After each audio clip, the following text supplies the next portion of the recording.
எல்லாருக்கும் வணக்கம். Welcome back my channel. இன்னைக்கு நம்ம என்ன பார்க்க போறோம் பார்த்தீங்க அப்படின்னா, எஸ்பிஜி ஸ்பெஷல் ப்ரொடக்ஷன் குரூப். இந்த எஸ்பிஜியில் எப்படி சேரலாம், என்ன குவாலிஃபை, என்ன எஜுகேஷனு, என்ன ஏஜ் லிமிட்டு, எப்படி ஜாயின் பண்ணலாம் அப்படிங்கிறத பற்றி ஃபுல்லாக பார்க்க போகிறோம். வீடியோ ஸ்கிப் பண்ணால் முழுசாக பாருங்கள். நம்ம சேனலில் நீங்கள் ஃபஸ்ட் டைம் பார்க்குற பண்ணி சப்ஸ்கிரைப் பண்ணி வச்சுக்கோங்க. நீங்கள் எஸ்எஸ்சிஜியில் ஜாயின் பண்ண போகிறீங்க 2026, 2027லையும் சரி ஜாயின் பண்ண போகிறீங்க, இல்லை ஆல்ரெடி ஜாயின் பண்ணியிருக்கீங்க, இல்லை வேறு ஃபோர்ஸில் பிஎஸ்எஃப்ல இருக்கீங்க, இல்லை பிஎஸ்எஃப் ஜாயின் பண்ண போகிறீங்க ஐடியா இருக்குது, இல்லை ஐடிவிபி சிஎஸ்எல்ல இருக்கீங்க, இல்லை யூபிஎஸ் எக்ஸாம் எழுதி ஐபிஎஸ் ஆக போகிறீங்க அப்படின்னா இந்த எஸ்பிஜி பற்றி தெரிஞ்சுக்கங்க. எஸ்பிஜியோட என்ன ரெக்குயர்மெண்ட் கேட்குறாங்க, எப்படி உள்ள போய் சேரலாம், என்ன டூட்டிங்கிறது தெளிவாக சொல்ல போகிறேன். அதுக்கு முன்னாடி நம்ம சேனலில் ஃபஸ்ட் டைம் பார்க்குறீங்கன்னா ஒரு சப்ஸ்கிரைப் பண்ணி வச்சுக்கோங்க, கூட ஒரு லைக் பண்ணி வச்சுக்கோங்க. டவுட்னா மெசேஜ் பண்ணுங்கள், கமெண்ட் பண்ணுங்கள், எனக்கு தெரிஞ்சவங்கள்ட்ட நான் ஷேர் பண்ணிக்கிறேன். வாங்க வீடியோக்குள்ள போகலாம். ஃபஸ்ட்டு இந்தியாவில் டிஃபென்ஸ் ஃபோர்ஸில் வந்து பலவிதமான டிபார்ட்மெண்ட்கள் இருக்குது. டிஃபென்ஸை தவிர்த்து பாராமிலிட்டரி ஃபோர்ஸு, இந்த மாதிரி பல விதமாக இருக்குது. டிஃபென்ஸில் வந்து ஆர்மியில் வந்து ஸ்பெஷல் ஃபோர்ஸ் பார்த்தீங்கன்னா ராஷ்ட்ரிய ரைபிள்ஸ்.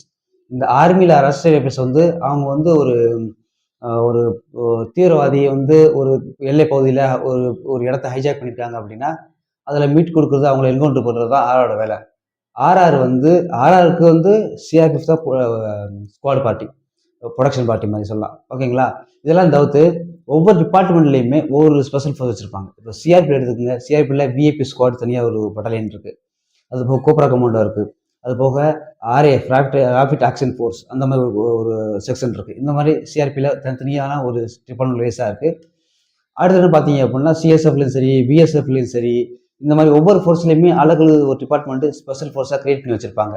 ஓகேங்களா? அவங்களுக்கு தனியாக ட்ரைனிங், ரொட்டேஷனல் ட்ரைனிங் கொடுத்து, நார்மலாக இருக்கிற சிப்பாயை விட அவங்களுக்கு எக்ஸ்ட்ரா ட்ரைனிங் கொடுத்து ஒரு ஃபிட்டான ஒரு டீம் உருவாக்கி வச்சுருப்பாங்க, கியூஆர்டி மாதிரி. ஓகேங்களா? இப்போ வந்து எஸ்பிஜி பார்ப்போம். எஸ்பிஜியில் எப்படி சேரலாம், என்ன ஏஜ் அப்படிங்கிறத பார்ப்போம். எஸ்பிஜிக்கு ரெண்டு ரெக்குயர்மெண்ட் முதல்ல வேணும். ஃபஸ்ட்டு நீங்கள் ஐபிஎஸ் ஆஃபீஸராக இருக்கணும்.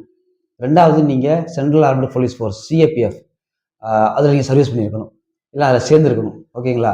இல்லை அப்படின்னா எஸ்எஸ்சிஜிடியில் நீங்கள் இப்போ செலக்ட் ஆகிருக்கீங்க அப்படின்னா உங்களுக்கு வாய்ப்பு கிடைக்கும். மினிமம் வந்து டிகிரி கேட்டிருக்காங்க, குவாலிஃபிகேஷன்ஸு. ஆனால் வந்து இதில் வந்து டிரைவர் எடுப்பாங்க. எஸ்பிஜிக்கு டிரைவர் எடுப்பாங்க. மற்ற ட்ரேட் எடுப்பாங்கங்கிறது எனக்கு ஐடியா இல்லை. ஆனால் டிரைவர் எடுப்பாங்க. என்னோடய ஃப்ரெண்டு போயிருக்காப்புல.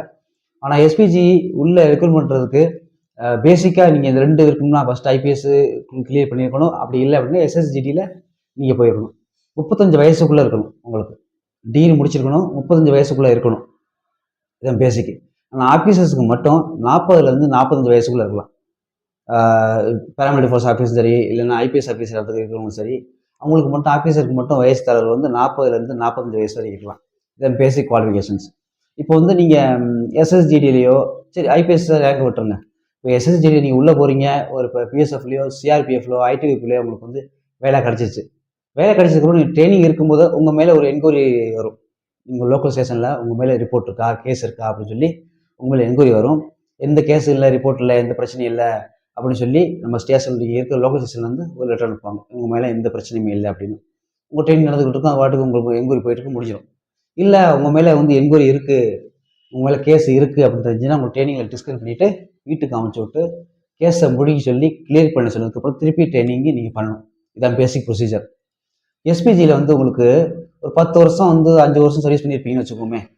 ஒரு 5 வருஷம் 10 வருஷம் சர்வீஸ் பண்ணிட்டீங்க அப்படின்னா திருப்பி நீங்கள் எஸ்பிஜிக்கு டெபுடேஷனுக்கு கூப்பிட்றாங்க. இந்த மாதிரி வேகன்சி வெளியிடுறாங்க, டெபுடேஷனுக்கு நீங்கள் வரலாம், 3லேருந்து 5 வருஷம் சர்வீஸ் பண்ணலாம் அப்படிங்கிற மாதிரி ஒரு டெபுடேஷனுக்கு கொடுக்குறாங்க.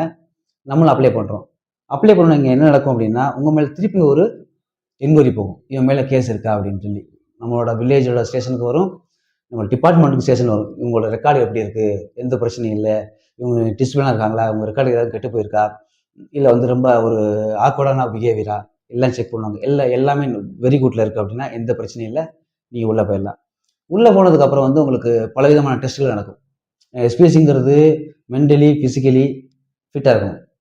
ஃபஸ்ட்டுன்னு பார்த்தீங்க அப்படின்னா ஃபிசிக்கல் டெஸ்ட் நடக்கும். Running, jumping, 100 metre 100 metre physical test நடக்கும். இதை தவிர்த்து சைக்காலஜி டெஸ்ட் நடக்கும்.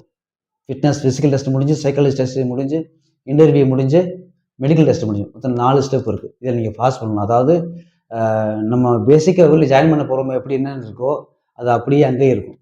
இதெல்லாம் நீங்கள் கிளியர் பண்ணால் மட்டும்தான் உங்களுக்கு வந்து எஸ்பிஜியில் வேலை கிடைக்கும். எஸ்பிஜி வந்து மெயினாக ஃபோக்கஸ் பண்ணுறது வந்து சைக்காலஜி, அதாவது மென்டலி ஃபிசிக்கலி சைக்காலஜியை பொறுத்தவரை கரெக்டாக இருக்காங்களான்னு செக் பண்ணுவாங்க. எஸ்பிஜி பெரிய பெரிய உயர் அதிகாரிகளுக்கு, பெரிய பெரிய பொலிட்டீஷியன்ஸுக்கு, நம்மளோட பிரதமருக்கு, இந்த மாதிரி பெரிய பெரிய தலைவர்களுக்கு வந்து ப்ரொடெக்ஷன்ஸ் குரூப்பில் இருக்கிறதுனால ரொம்ப உயரடுக்கு பாதுகாப்பு எஸ்பிஜி. ஒரு நாளைக்கே இத்தனை லட்சம் கோடிகள் செலவு பண்ணுற ஒரு டிபார்ட்மெண்ட்னா எஸ்பிஜி தான். அந்தளவுக்கு பவர்ஃபுல் எஸ்பிஜியோட பர்சனல் ப்ரொடெக்ஷன்ஸ், அவங்களோட ஆக்டிவிட்டீஸ், அவங்களோட பார்வை, அவங்களோட யோசிக்கும் திறன், இதெல்லாமே மற்ற போலீஸு ஆர்மியை விட எஸ்பிஜிக்கு ஒரு லெவல் கூட இருக்கும். அதான் எஸ்பிஜி. இப்போ நம்ம ஒரு இடத்துக்கு போகிறோம் அப்படின்னா அவங்களோட ஆட்டிடியூடு, அவங்களோட பிளான், அவங்களோட அண்டர்டேக்கிங் எல்லாமே வந்து பார்த்திங்கன்னா ரிச்சாக இருக்கும். அதனால தான் ரெக்ரூட்மெண்ட் கேட்குறாங்க. ஐபிஎஸோட ஆஃபீஸரோட கமாண்டில் தான் இந்த டீம் இயங்கும். அதனால தான் அவங்களுக்கு வந்து பெரிய பெரிய அதிகாரிகள், டிகிரி முடித்தவங்க, ஃபிட்டாக இருக்கவங்க, மென்டலி ஃபிசிக்கலி ஃபிட்டாக இருக்கவங்க அப்படின்னு சொல்லி பல டெஸ்ட்டுகளை எடுத்து இது உங்களை பாஸ் ஆனால் தான் நீங்கள் உள்ளே போக முடியும் அப்படிங்கிற சூழ்நிலையில் ஃபிட்டாக வச்சுருக்காங்க. அப்போ தான் தலைவர்களை பாதுகாக்க முடியும். நம்மளோட என்ன சொல்கிறது, ஒரு ஒரு பிரதமர்னு வச்சுக்கோங்களேன், அவங்கள பாதுகாக்க முடியும். அந்தளவுக்கு ஒரு எஸ்பிஜியோ பவர்ஃபுல் ஃபோர்ஸு. எஸ்எஸ்சியை ட்ரை பண்ணுறீங்க அப்படின்னா எஸ்பிஜி ட்ரை பண்ணி பாருங்கள். சூப்பரான ஒரு ஒரு என்ன சொல்கிறது, கோட் ஷூட் போடுற ஒரு ஜாப்னா சூப்பரான ஜாப் எஸ்பிஜி. ஓகே ஃப்ரெண்ட்ஸ், அடுத்த ஒரு சூப்பரான இன்ஃபர்மேஷன் சந்திப்போம். நன்றி, வணக்கம்.